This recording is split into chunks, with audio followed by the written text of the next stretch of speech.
Bonjour à tous et bienvenue sur Crypto Signal. Aujourd'hui, on va faire le point un petit peu sur, on va dire, ce lundi d'ouverture sur les marchés. Quelle est la réaction vis-à-vis de la situation au Proche-Orient principalement.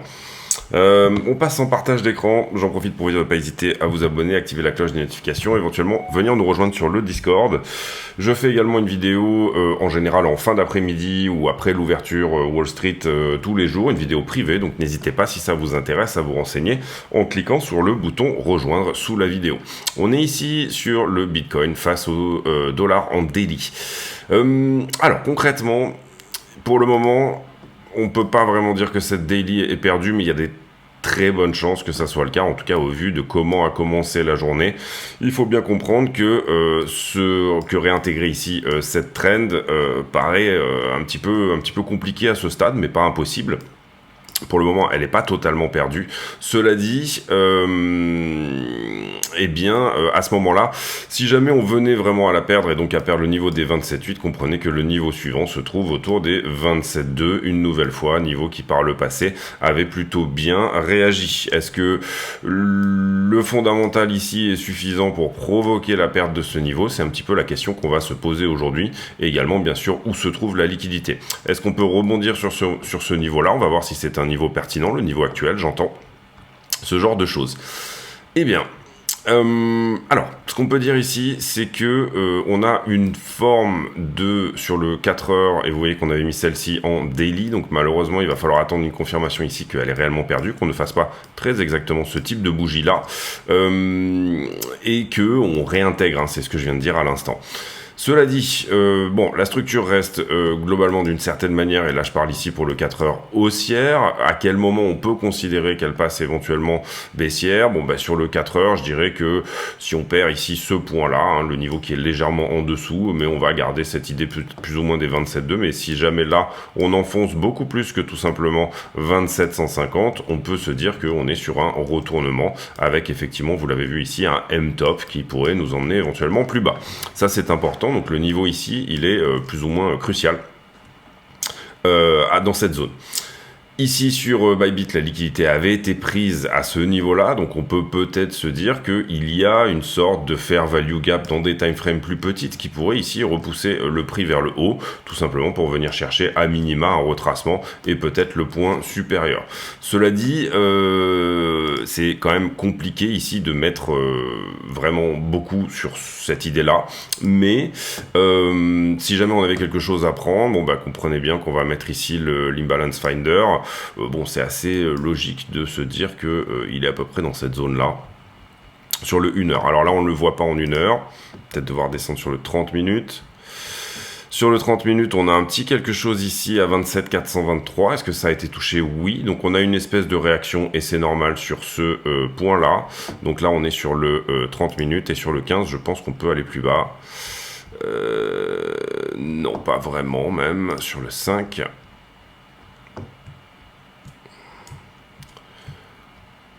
Sur le 5 non plus, on va dire que la structure est propre. En tout cas, le seul point éventuel qu'on pourrait voir ici, c'est du coup 27,4. Voilà.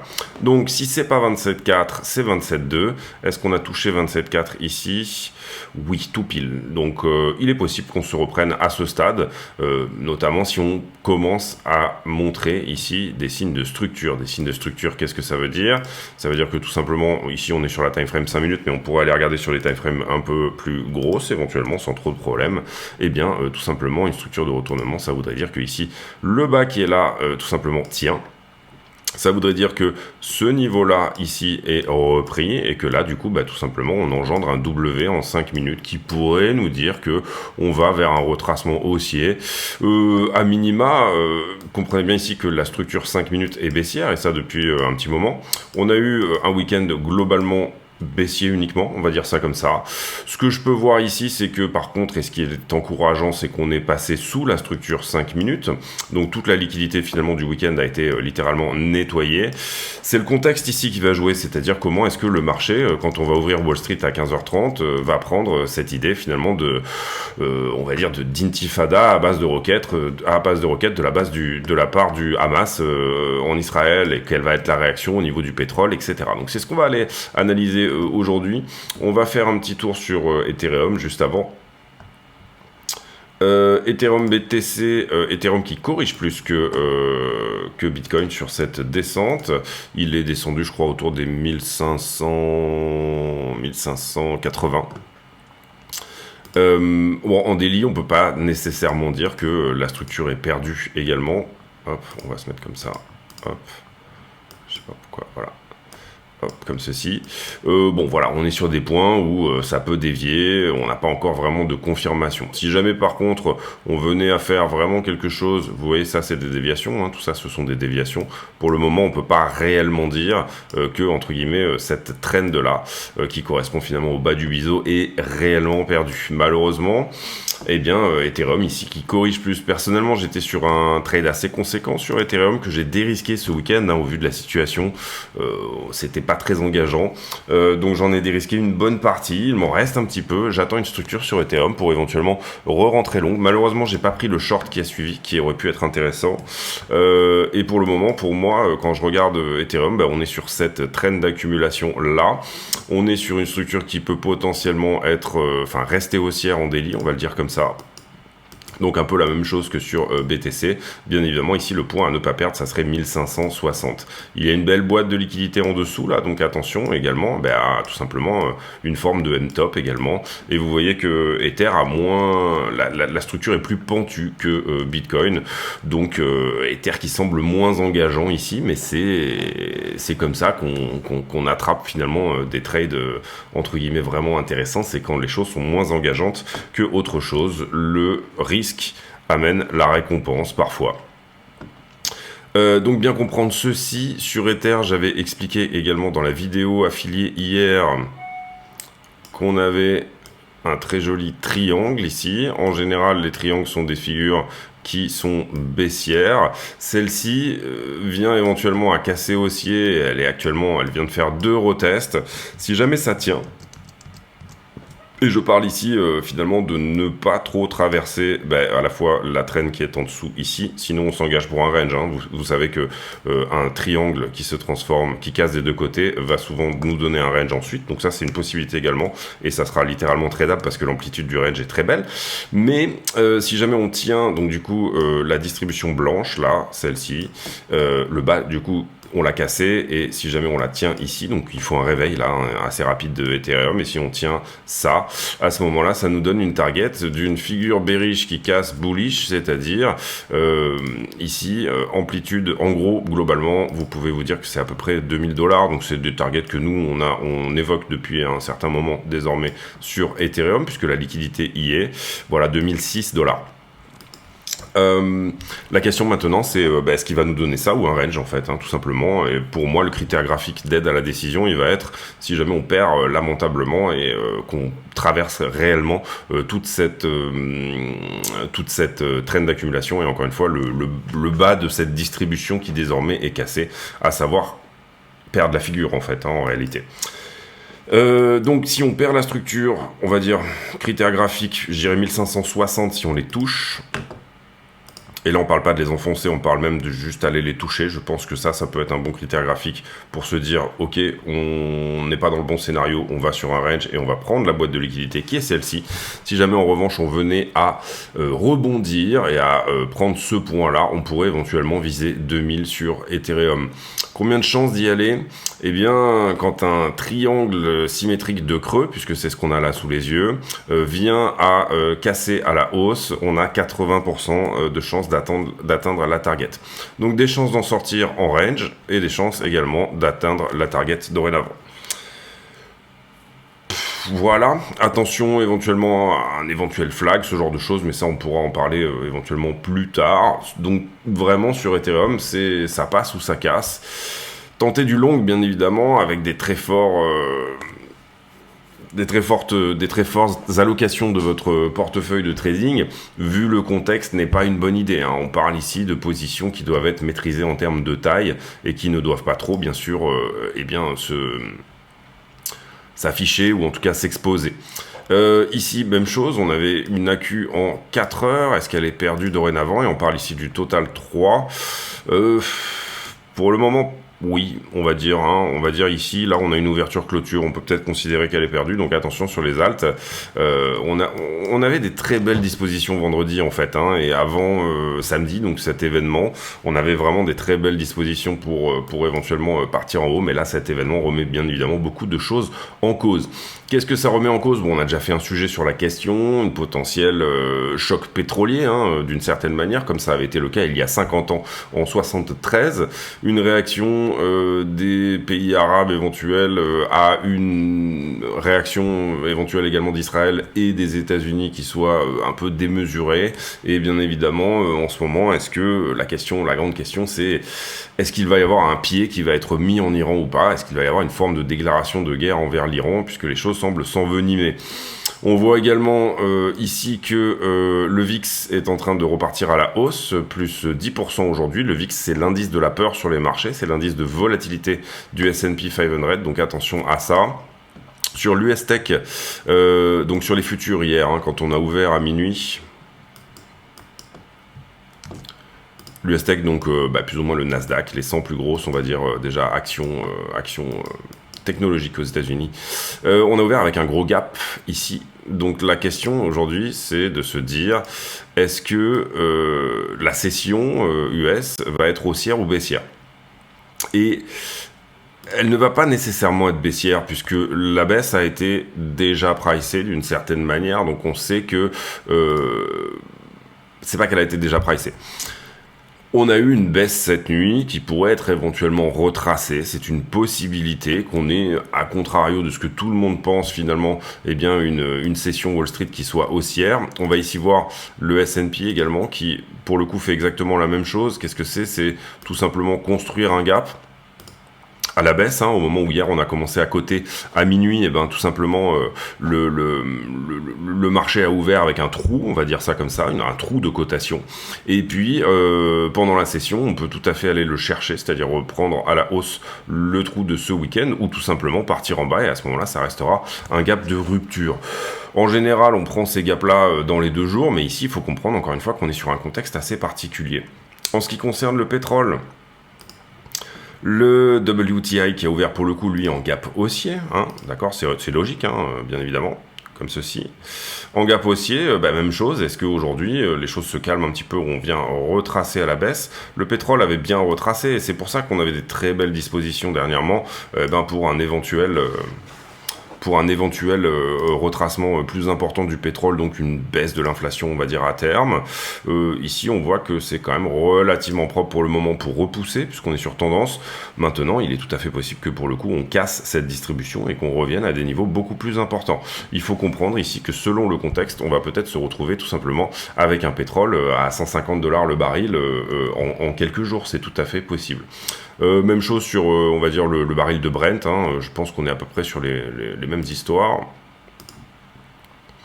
Oui, voilà, c'est plutôt propre aussi, hein, également.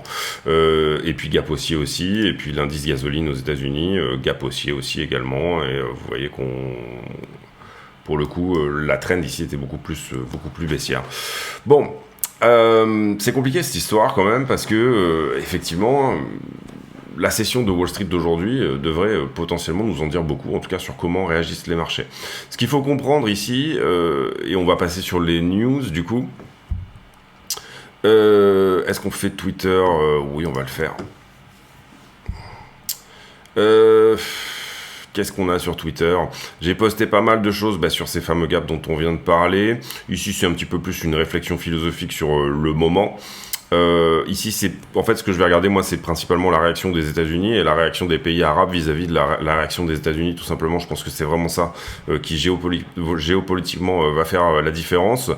Donc, Donc voilà, pour moi l'idée, elle est vraiment dans ce sens-là. Et puis, bien évidemment, la réaction d'Israël et la réaction de l'Iran et la réaction des BRICS. Est-ce que les BRICS se ressoudent ou par rapport à cette histoire qui est finalement en leur sein même, hein, puisque on a des divergences entre ce que pense l'Inde, qui est plutôt du côté israélien. On va dire tous les autres qui sont plutôt du côté regardons les frontières de 1967 et mettons-nous à table et essayons de discuter. Et puis bien évidemment les pays arabes qui vont être plutôt pro-palestiniens, et puis dans l'autre sens, l'Iran qui est extrêmement bien sûr pro-palestinien. On passe là-dessus, on va sur Journal du Coin, JP Morgan qui alerte sur les risques de défaillance du stacking sur Ethereum. Le problème ici, c'est toujours un petit peu le même, c'est l'Ido Finance qui concentre une bonne partie du stacking sur Ether, et ça pose des soucis. Ça pose des soucis tout simplement parce que c'est de la centralisation, et on pourrait imaginer qu'à un moment donné, ils aient nécessairement une forme de puissance puisqu'ils sont validateurs, et que du coup, cette puissance puisse amener à prendre des décisions qui sont en leur faveur sur Ethereum, donc pas nécessairement la décentralisation qu'on attendrait d'Ethereum. Ici, on va passer là-dessus. Ici, il y a eu un hack sur FTX, le lapsus, HTX, et ils ont retourné leurs fonds. Ici, on va passer sur SBF. Je suppose qu'on aura des choses dans la journée puisque le procès va continuer. On passe également là-dessus. Israël qui ordonne le siège complet de Gaza. Donc, on coupe ici la bouffe, l'eau et l'électricité.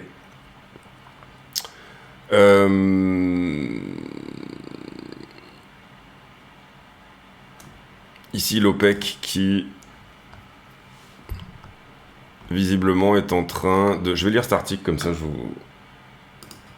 Donc on parle ici, j'ai lu en diagonale, on parle ici en fait finalement de la demande à très long terme sur le pétrole par rapport, ici vous le voyez, à 2045, et l'OPEP a revu un petit peu sa copie. L'OPEC a revu un peu sa copie en augmentant ses prévisions à long terme, c'est-à-dire que finalement les économies renouvelables ne seraient pas aussi adoptées que ce qu'on pourrait voir, et vous avez bien évidemment des gens dont c'est le boulot ici de comprendre combien il va falloir investir pour extraire et créer des nouveaux puits de pétrole pour tout simplement répondre à la demande dans le futur. Et apparemment ils ont remonté leurs attentes par rapport à ça. Market Watch, pas grand chose aujourd'hui en calendrier économique. Bon, ça suffira ici de regarder la session Wall Street évoluer encore une fois. Et puis on a surtout bien évidemment mercredi le PPI et jeudi le CPI. Ici, et c'est un petit peu mon avis aussi, c'est pour ça que je vous ai mis cet article, à $250 le baril à rien du tout, c'est-à-dire un pétard mouillé, c'est un petit peu la jauge entre ce qu'il pourrait se passer et à quel point cet événement pourra impacter les marchés. Je vous passe ici sur cet article qui nous explique un petit peu les différents scénarios, etc. Moi, ce qui m'intéresse, c'est ça, c'est le risk-on, risk-off. Est-ce que le marché peut plonger dans un risk-off en fonction de tout simplement tout ce qu'il se passe? Et d'une certaine manière, on voit que si on enlève même l'impact de la tech, le Equal Weighted SPX, c'est-à-dire la performance du SP500 corrigée de l'inflation depuis le début de l'année, si je ne me trompe pas, 17, 18, 23... Non, oui c'est ça, depuis le début de l'année. A toujours en fait un gap avec les real yields. Les real yields, ça va être tout simplement donc les rendements des bons du trésor, également diminuer de l'inflation. Donc à 10 ans, vous enlevez l'inflation et vous regardez quel est réellement votre rendement. Et là, en l'occurrence, il est plus intéressant en ce moment de plutôt passer risk-off. Donc ça, c'est dangereux. Si ça plonge, si tout le monde sort des actions et plonge risk-off, bien évidemment, il va y avoir un sell-off sur les actions. On est également ici dans une période où on va pas tarder à avoir des earnings. Ça sera également à regarder d'une certaine manière tout ce qui va être autour des earnings, et est-ce que tout simplement les entreprises ont bien performé. Des mauvaises performances pourraient vous faire vous dire que nécessairement le marché va également du coup passer risk-off nécessairement. Voilà pour tout ce qui est, on va dire, news. On va passer sur la liquidité. J'en profite une nouvelle fois pour vous dire de vous abonner, de mettre un like. Le plus important, c'est de mettre un like, sincèrement. Et puis, éventuellement, regardez sur le bouton rejoindre sous la vidéo. Venir nous rejoindre sur le Discord également. Vous pourrez vous renseigner pour avoir ces vidéos privées tous les jours. On est là sur 100 millions de liquidations hier, c'est-à-dire beaucoup. Enfin, une journée normale plus, on va dire. À peu près 27 millions sur Bitcoin, Ethereum, donc ça veut dire qu'on a beaucoup corrigé sur les alts, et vous voyez qu'on liquide principalement du long, donc les alts ont pris une petite tatane, visiblement, hier soir. Ici, j'ai voulu dézoomer pour vous montrer un petit peu le carnet d'ordre dans son ensemble. Qu'est-ce qu'une période, on va dire, relativement faste en demande au spot, puisqu'on me dit souvent, finalement... pourquoi tu dis tout le temps qu'en ce moment il y a assez peu de demandes au spot, etc. Une belle période de demande au spot, c'est finalement ça, c'est-à-dire que ça s'arrête au 2 mars. Crise bancaire, etc. Et parce que vous avez plus de jaune, tout simplement. Vous voyez que ici, il y a plus d'ordre, il y a plus d'activité sur le carnet d'ordre, alors que là, tout simplement, c'est le calme plat en ce moment. Et donc, c'est comme ça qu'on voit effectivement aussi, c'est une manière de voir une belle période de demande au spot. Ici, même chose, vous voyez que quand on était sur la zone des 10 000, autour finalement de ces niveaux pré-bull run, eh bien, on avait eu un regain d'activité sur le bas. Et puis ensuite, ici, on s'était un petit peu calmé, mais il y avait beaucoup plus de demandes que ce qu'il peut y avoir tout simplement actuellement. Vous voyez que c'est relativement vide au niveau du carnet d'ordre, d'accord ? Donc ça, c'est important. Important de se dire qu'il n'y a pas de demande en ce moment au spot, donc voilà, il y a peut-être des BTC qui s'échangent over the counter, donc off-chain on va dire, ou hors exchange en tout cas, mais on n'a pas en ce moment de gros transferts de BTC au spot. Pas mal d'ordre à l'achat ici puisqu'on est désormais en bas, hein, donc 27,4 de 27,4 à 27, il pourrait y avoir ici un petit peu de demande qui se met en place, et assez peu d'ordres qui se sont faxés à la vente entre les deux, donc ça sous-entend que le marché, on va dire, considère que cette baisse n'est pas intrinsèquement vouée à diminuer beaucoup plus. En tout cas, c'est pas le sentiment au spot. Ici, qu'est-ce qu'on voit sur les marchés en levier qu'on fait tous les jours ? Eh bien, on va voir qu'il y a pas mal de shorts ici sur le top, en tout cas je trouve, mais on l'avait déjà mis là, donc ça c'est bon. Ici également, j'ai plein de longs qui sont rentrés ici, donc on avait un point de long à rajouter là, et c'est pour ça qu'on a mis celui-là, je pense, également en 2 pixels. Ici, on a corrigé pas mal de monde, j'ai un tout petit peu de monde en short ici en haut, on va le rajouter là. Ça pourrait être un point éventuel qui repousse, hein, si on fait juste un retracement par exemple, venir prendre la liquidité au-dessus de ces deux niveaux-là, et puis ensuite se retourner vers le bas. Et puis, j'ai été très fortement longué sur toute cette structure en latéralisation aussi, vous le voyez ici, et même sur la descente qui était là. Donc c'est-à-dire que ça, c'était devenu également un point à venir prendre, et effectivement, le marché nous a donné ça. Est-ce que les x100 sont sortis ? Oui, hein, largement, sur tout ce mouvement-là. Vous voyez que les x100 on les sort à peu près à 0,60, 0,70. Donc oui, c'est fait. Ensuite, j'ai un petit peu de short aussi sur le retracement là qui est celui-ci, mais c'est pas flagrant. Pour le moment, c'est un peu tôt pour en parler. Ici, en tout cas, on voit un nombre de contrats qui augmente. Il y a quelques longues, ils étaient là, et il y a quelques shorts qui sont potentiellement ici. On va peut-être mettre un niveau en trétillé, ce qui pourrait éventuellement nous donner la structure dont je vous parlais tout à l'heure, mais bon, j'en doute quoi. On va voir. Ici, en tout cas, ce qui est pas mal, c'est que, on va dire, le prix essaye de liquider ses longueurs, mais timidement. On n'est pas ici sur du drop, et on n'est pas trop sur, on va dire, une structure de flag. Et donc, pour le moment, toute prise de liquidité là-dessous pourrait être un point d'entrée sympathique. Maintenant, on va quand même attendre une structure, puisque on n'est pas non plus peut-être brûlé à ce point-là. Surtout, encore une fois, vu le contexte des entrées à l'aveugle là-dessus, il faut que ça soit vraiment des toutes petites positions, si jamais vous les faites, parce qu'il va falloir les défendre derrière, ou alors les laisser tout simplement aller à la liquidation si le prix ne vous donne pas raison. Extrêmement propre sur Ethereum, hein, cet aller-retour ici au 1080, 1063 étant le prochain niveau si jamais on doit y aller. Bien comprendre également que lui pour le coup, attention parce qu'il a peut-être fait une petite structure de vente ici, donc attention à ça. Également un funding qui reste positif, donc on ne saute pas sur le bouton short ici. Ici, j'ai un prix qui augmente et un funding qui descend, donc il y a un peu de short ici, effectivement, quand même, sur la zone. Donc, on va dire là. 1640, ce point-là n'a pas été pris pour moi. Ensuite, comment on se construit un prix qui semble descendre, mais et un funding qui descend aussi. Donc pour moi, là, il n'y a rien de scandaleux.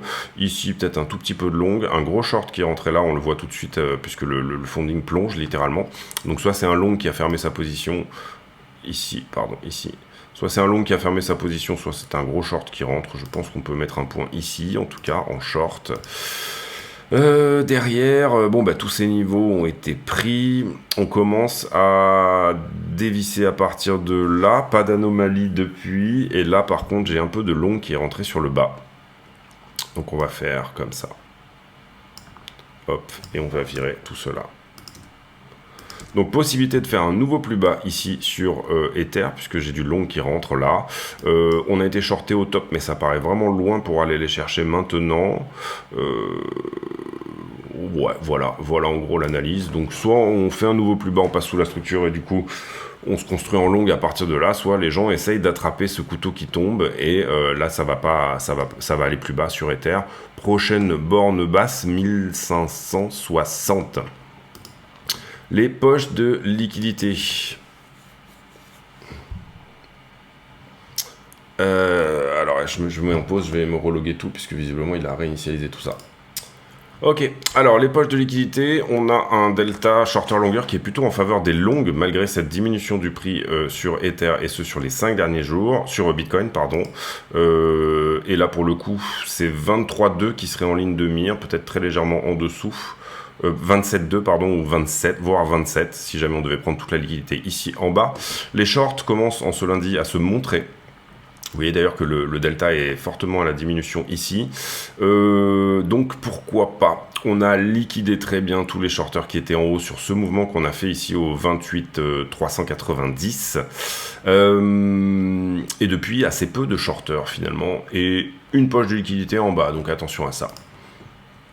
Sur Ether, un gros short qui s'est ouvert ici, des fortes chances de retracement pour Ether autour des 1605, une jolie poche de liquidité également par là à 1644, maintenant Ether va suivre BTC, et là vous voyez également la position qu'on pourrait éventuellement aller chercher ici, qui se trouve à 1581, en tout cas selon les algorithmes de iBlock, c'est-à-dire que là je vous ai dit des chances de refaire un plus bas, c'est peut-être ça qu'on est en train d'aller chercher.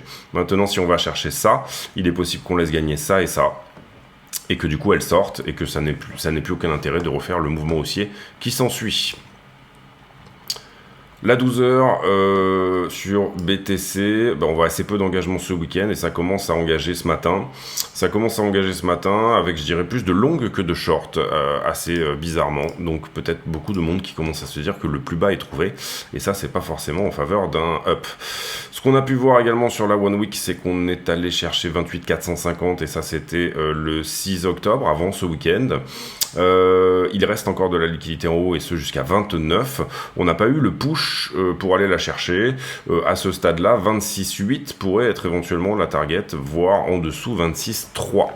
Donc pas de rebond sur la zone actuelle, puisque là vous le voyez, on vient de prendre un tout petit peu de liquidité fraîche. Voudrait dire descendre plus bas et peut-être potentiellement aller à 26,4. Si jamais on rebondit sur la zone actuelle et qu'on crée un peu de liquidité ici sur la zone, donc que le sentiment passe plus shorter que ce qu'on avait eu par le passé, à ce moment-là, c'est direction les 29. C'est pas très compliqué ici en termes de... Ether, beaucoup plus shorté que longué pour le coup. Ici, on saute sur le bouton short, en tout cas d'après iBlock sur Ether. Ether qui est très bien venu chercher ça une semaine. Il pourrait aller chercher plus bas. On a parlé des 1560 déjà tout à l'heure et vous voyez que ça colle pas mal avec ce que nous dit iBlock. Et à l'inverse, target haussière 1720 sur Ethereum. Et si vraiment on pousse, 1815. Allez, on va sur le prix. On fait la conclusion de cette vidéo sur les petites time frames comme c'est de coutume de le faire. Bon, j'ai pas mal avancé ici, déjà, les idées de ce qu'il se passe en ce moment, des potentiels niveaux, et encore une fois, c'est normal que le marché ait un peu les fesses qui font bravo sur des niveaux actuels, c'est totalement normal. Le best case scénario pour les longueurs serait que finalement on se construise avec une nouvelle trend qui soit comme celle-ci. À ce moment-là, on met à la poubelle tout le scénario de juste un push supplémentaire au 29, on garde juste cette idée éventuellement d'une trend haussière, sans avoir réellement la structure qui va avec. Ça ressemble à un élargissement, mais c'est difficile ici de dire qu'on avait un bas. Ça, c'est la première chose. La deuxième chose, c'est qu'il faut rester honnête intellectuellement. Si on avait un élargissement qui se construisait comme ceci, on va essayer d'avoir une touche en bas sur le deuxième là ici, eh bien il se trouve qu'on est en train de le perdre. Donc du coup là, on va rester comme ça par contre, voilà. Il se trouve qu'on est en train de le perdre là, hein, c'est assez visuel. Pour moi, voilà, je reviens ici à cette idée que perdre 2750 veut dire tout simplement aller s'installer sur la zone inverse. Malheureusement, j'ai pas pris ce short. Pourquoi je l'ai pas pris je sais pas, tiens, je sais même pas pourquoi je l'ai pas pris, c'est une bonne question. Parce que j'avais les niveaux ici, etc. Voilà, pas envie. Pas envie, je le sentais pas, tout simplement. Mais bon, voilà, vous voyez que pour le coup, j'aurais dû. Et les niveaux étaient là, la structure était là. Il y avait pas mal de choses qui nous disaient que si on passait, effectivement, si on perdait 27,7 et qu'on avait un début de structure ici dans la zone, eh bien, voilà. Pour moi, je l'aurais pris, sincèrement, je l'aurais beaucoup plus facilement pris. Si on avait fait ça, en fait, voilà pourquoi je ne l'ai pas pris. Si on avait fait ça, ou à minima ça, venir ici dans cette zone-là, et ben là, j'aurais vraiment considéré que c'était intéressant. Le faire ici, j'étais moins intéressé. Voilà, on va dire, même si j'ai vu la structure se faire, etc. J'ai plutôt donné la chance à ce niveau-là. Et maintenant, désormais, je suis pas dans ce train-là. Donc du coup, on va attendre. Attendre soit de trouver un retracement, une autre structure baissière pour shorter. Attendre soit de trouver un niveau qui tient, prendre ce retracement en longue et voir ensuite ce qu'il en suit sur la structure. On va ici, on descend sur le 5 minutes. 5 minutes, vous voyez qu'on n'a aucune structure de retournement. On a commencé la vidéo ici en disant qu'il y aurait peut-être un début de quelque chose. Et là, vous voyez qu'on fait des nouveaux plus bas. Hein. À chaque fois qu'on descend, on descend un petit peu plus. Donc pour le moment, c'est plutôt un couteau qui tombe et qu'on essaye d'attraper en longue. Donc la liquidité vient chercher le bas. Il va falloir attendre ici, bien évidemment, une vraie impulse. Cette bougie semblait littéralement, globalement, assez jolie. Ce qu'on veut maintenant, c'est une vraie pulse au niveau momentum. Peut-être aller voir éventuellement le RSI sur DTF 1 heure. Encore que c'est tellement sharp là le mouvement que vous n'allez pas voir grand chose. Je pense. Oui, c'est très sharp. Si on avait regardé ce qui s'est passé par rapport à précédemment. Excusez-moi, je mets en pause. Excusez-moi. Donc voilà l'idée, pas de structure en 5 minutes, pas de divergence en 1 heure. On pourrait regarder éventuellement des divergences puisque là on a quand même un niveau un peu plus bas. Vous voyez qu'on suit une trend de RSI hein, sur le daily. On n'avait pas de divergence notable ici. Non. Sur le 4 heures, moi j'aime bien les analyses de RSI, mais sur des timeframes assez grosses. On n'a pas vraiment de div ici, sauf à dire que... Oui, là, on monte en prix, mais j'aurais tendance à vraiment aller chercher un plus bas ici, parce que sinon, c'est un peu... Ce qu'on peut dire éventuellement sur le 4 heures, c'est que... Ici, vous voyez, j'avais un plat de RSI, alors que le prix faisait des plus hauts, même si finalement, bon... Oui, en tout cas, là, ouais. Ouais, là, c'était plutôt propre. Ici, vous voyez que ce mouvement, ici à la baisse, sur le 4 heures, il n'a pas du tout impacté le RSI. Et j'avais un plat de RSI, donc là, j'avais quand même des chances qu'on latéralise. Est-ce que ça veut dire qu'on va latéraliser sur la structure globale? Bonne question. Cela dit, ici, j'ai vite fait quelque chose avec ici un prix qui monte et là, un RSI qui descend. Qu'est-ce que ça nous dit? Ça nous dit que ce mouvement a beaucoup de momentum. Si c'était une div... Et d'ailleurs, non, pas nécessairement ici. Ouais, entre ça et ça, oui, si. Si, j'ai un prix qui monte ici et j'ai un prix qui descend là. Si c'était une div haussière, ça serait une div haussière cachée. Ça s'aligne pas vraiment. Vous voyez ici, cette mèche, je la mettrais pas dans l'équation. Moi, j'aurais pas tendance à pas la jouer. Voilà, ça c'est une prise de liquidité. J'aurais tendance à pas la jouer. Elle a effectivement très peu de volume. On a baissé très fort, mais celle-là, pour le coup, a du volume. Comme c'est une cachée. Dans la psychologie d'une cachée, ça voudrait dire quoi? Ça voudrait dire que on a même avec du volume plus important, on n'a pas réussi à faire un plus bas sur le prix. Donc ça sous-entend que les acheteurs reprennent de la force. Mais c'est moins puissant, on va dire, qu'une vraie divergence haussière. Où là, pour le coup, on serait plutôt, si jamais on était haussier comme ceci, par exemple, je vais essayer de vous en trouver une vite fait, mais... bon, admettons que là, on ait fait un plus bas, et ben une divergence haussière, ça serait que ça... Voilà, vous voyez ici, admettons qu'on ait une bougie ici qui soit descendue là, ça c'est une haussière, elle est dans ce sens-là, ok, comme un bouton play d'un magnétoscope, on va dire. Voilà, bon, c'est pas très engageant tout ça. Peut-être que finalement l'idée de rester en retrait ne serait pas une très mauvaise idée, c'est-à-dire tout simplement attendre de voir, etc. Et puis tout simplement attendre de voir ce que va nous dire le marché, mais rester off-market ici à ce stade n'est pas forcément une trop mauvaise idée, ou en tout cas attendre vraiment une vraie structure, vraiment, j'aurais tendance ici à dire que une structure en 15 voire 1 heure n'est pas une mauvaise idée à attendre, parce que pour le moment, voilà, on est ici pas sur quelque chose. Je parle ici bien sûr pour du long, et pour du short, pour le moment, pour moi, on n'est pas dans ce train-là. Donc il y aura peut-être quelque chose ici à venir chercher si jamais on a des formes de retournement ici sur cette zone-là. En tout cas, il faut jouer de la petite time frame là. Pour moi, il faut jouer petit bras. Il faut pas essayer ni en short ni en long d'aller chercher des targets incroyables sur des time frames incroyables, sauf si bien évidemment on passe. Puisqu'en fait, pour moi, on est en milieu de structure. Voilà, c'est ça que je veux dire là, ici, à ce stade. C'est que soit on passe là-dessous, et à ce moment-là, ben, on a la patience d'attendre 27,2 ou en dessous et de se dire, bon, là, je vais trouver du coup une entrée dans cette zone-là. Soit on passe au-dessus, et à ce moment-là, ben, c'est le short qui est le plus indiqué. Si on passe au-dessus ici, le short, ben, bien évidemment, devra tenir compte de la structure, donc pas nécessairement venir chercher sous celle-là.